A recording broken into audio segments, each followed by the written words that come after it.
belajar mengenai tantangan. Ya. Tantangan pelaksanaan kawasan Nusantara juga perilakunya. Hari ini kita akan kembali belajar mengenai tantangan pelaksanaan kawasan Nusantara juga perilaku mendukung kawasan Nusantara. Nah, sebelum kita belajar, lebih baik kita nyanyi sebentar, oke? Nggak apa-apa kan? Puasa-puasa belum lemes lah pagi-pagi, ya kan? Oke, ayo tangannya diangkat. Ayo, 1, 2, 3. Tangan ke atas menggapai bintang, tangan ke samping burung yang terbang, tangan ke depan ikan berenang, duduk yang rapi siap belajar. Oke, kita siap belajar ya. Ya. Hari ini kita akan belajar materi ini. Oke, semuanya perhatikan ya. Ya. Kita akan belajar tentang tantangan pelaksanaan wawasan Nusantara, juga perilaku mendukung wawasan Nusantara. Nah, sekarang kalian coba bayangkan suatu hari di sekolah kita itu tiba-tiba muncul kelompok-kelompok kecil yang hanya mau berteman dengan orang-orang yang berasal dari daerahnya sendiri aja. Mereka tidak mau bekerja sama dengan siswa lain dan malah saling menjelekan satu sama lain. Menurut kalian, apa yang akan terjadi pada suasana di sekolah? Apa? Ada yang mau menjawab? Kira-kira apa yang akan terjadi kalau ada suatu kondisi seperti ini? Apakah kalian akan nyaman? Tidak. Kenapa kalian tidak nyaman? Karena tidak ada kerukunan. Ya, berarti tidak bersatu ya, karena tidak mau berbaur dengan anak-anak lain yang mungkin dari daerah yang berbeda dengan mereka, begitu. Jadi tidak tercipta suatu kesatuan dan juga kerukunan, gitu. Oke, nah jika hal seperti ini terjadi di Indonesia, jadi kita mau konteks yang lebih luas lagi. Tadi di sekolah, sekarang di Indonesia. Kira-kira tantangan apa aja yang dihadapi bangsa kita dalam menjaga persatuan dan kesatuan? Dari contoh tadi, kalau muncul kelompok-kelompok kecil yang tidak mau berbaur kan akan menimbulkan tidak kerukunan, tidak bersatuan. Jadi kira-kira apa aja yang kita hadapi dalam menjaga persatuan dan kesatuan ini? Ada yang menjawab? Mau? Ridho mau? Apa? Sama nih yang lagi depan. Apa? Apa? Kalau dalam konteksnya Indonesia berarti apa? Ada kelompok orang di daerah ataupun juga ada suku-suku yang mungkin kurang mau bersatu atau berbaur dengan golongan-golongan yang berbeda dengan mereka. Contohnya, ini hanya contoh ya, permisalan saja. Bukan berarti yang Bintang bilang itu benar. Contohnya ada suku lah di Indonesia, suku di Kalimantan itu tidak mau berbaur dengan suku lain, tidak mau menikahkan keturunannya dengan anak-anak di luar suku mereka karena mereka beranggapan bisa merusak keturunan ke depannya. Itu adalah ketidakbersatuan yang dihadapi Indonesia sebagai tantangan kawasan Nusantara. Oke, paham? Atau ada yang ditanyakan? Oke, kembali membayangkan. Sekarang kalian bayangkan lagi bahwa kalian ini adalah kapten dalam sebuah tim olahraga yang terdiri dari berbagai teman dengan karakter dan kemampuan yang berbeda-beda. Agar tim bisa menang, kalian harus memastikan semua anggota tetap kompak, saling mendukung, dan tidak egois.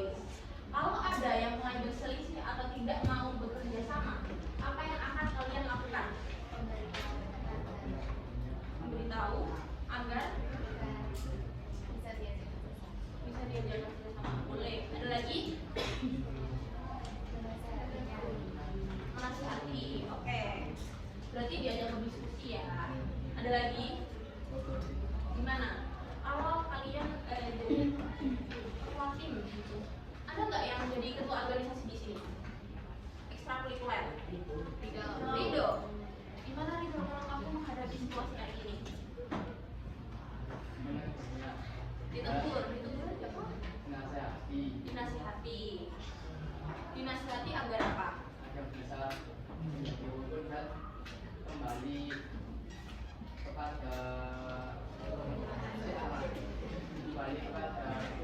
isi awal, yaitu kemenangan. Benar.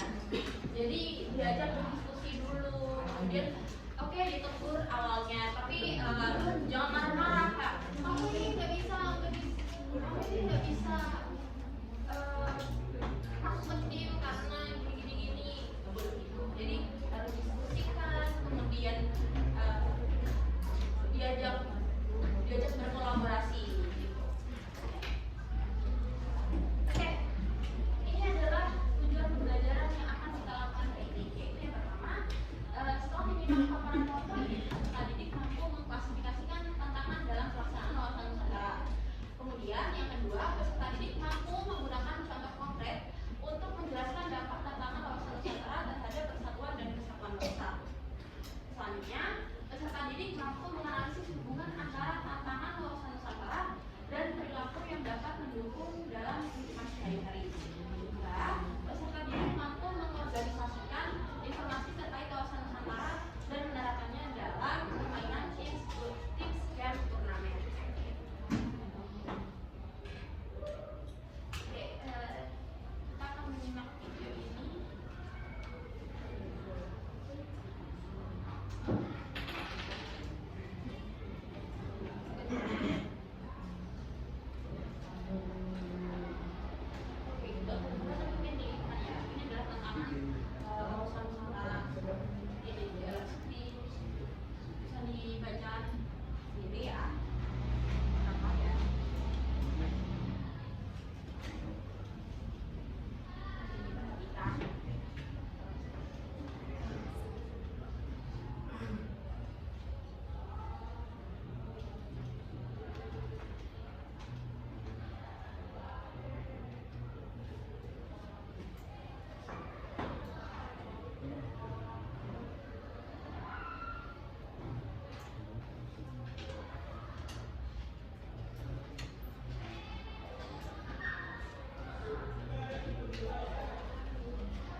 Dari luar negeri.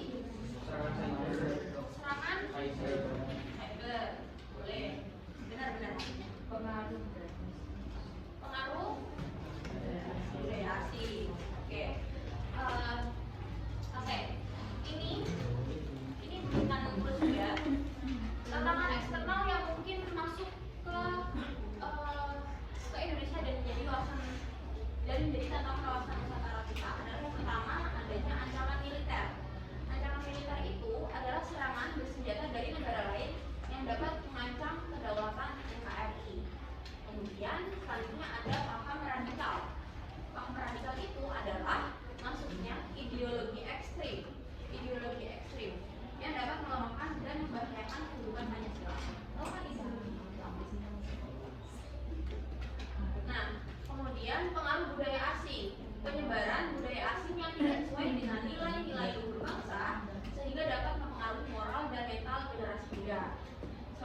ada juga serangan cyber, upaya peretasan dan penyebaran informasi yang dapat merusak sistem informasi serta teknologi di dalam negeri. Tuh. Selanjutnya ada tantangan internal. Tantangan internal ini apa tadi? Berarti kalau eksternal di luar negeri, kalau internal di dalam negeri. Apa aja?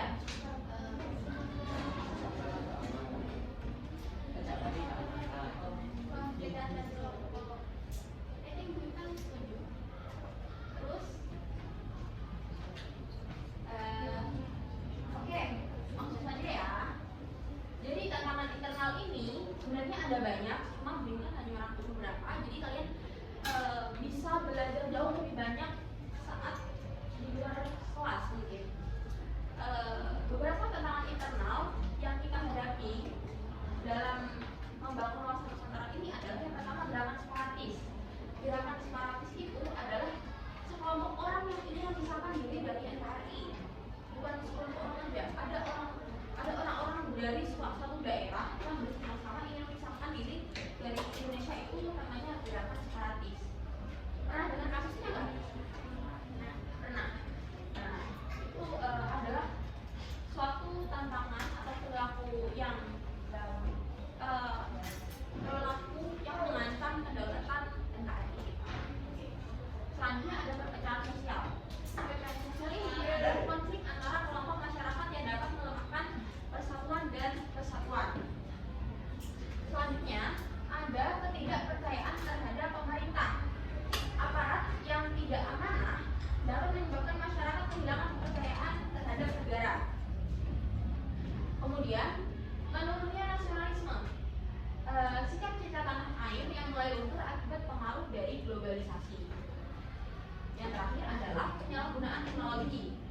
Kurangnya kebijaksanaan dalam menggunakan internet dan media sosial yang dapat memicu penyebaran informasi hoax serta mempengaruhi pola pikir yang negatif.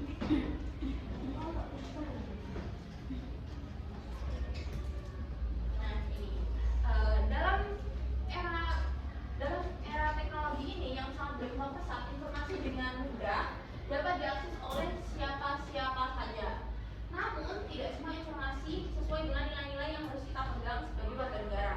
Oleh karena itu, penting bagi kita untuk bijak dalam menggunakan teknologi agar tetap menjaga karakter dan moral yang baik. Jadi kita harus bisa memfilter semua informasi yang masuk ke kita melalui media sosial, kemudian video-video yang memberikan pengaruh atau video influence ke kita, supaya informasi itu tidak kita telan mentah-mentah, tapi kita cari kebenarannya dulu, kemudian juga kita berdiskusi dengan teman-teman yang lain atau mungkin orang tua begitu, agar informasi-informasi yang salah itu tidak kita serap semuanya. Oke. Selanjutnya adalah perilaku mendukung wawasan Nusantara. Nah, ini yang pertama adalah mengamalkan nilai Pancasila, menghargai keberagaman, menjunjung tinggi nilai keadilan, serta menolak segala bentuk ajakan yang bertentangan dengan Pancasila. Contohnya adalah menghormati perbedaan, bekerja sama, dan bersama. Kemudian selanjutnya adalah cinta tanah air dan menolak separatisme, menunjukkan kebanggaan terhadap Indonesia dengan cara menjaga kesatuan, tidak terpengaruh oleh ajakan untuk memisahkan diri dari NKRI, serta berkontribusi dalam membangun bangsa. Selanjutnya adalah mematuhi peraturan, disiplin dalam menjalankan tata tertib sekolah, menaati hukum, serta menghormati aturan yang berlaku di masyarakat untuk menciptakan lingkungan yang tertib dan adil. Ada yang mau membantu membacakan? Boleh. Yang di bawah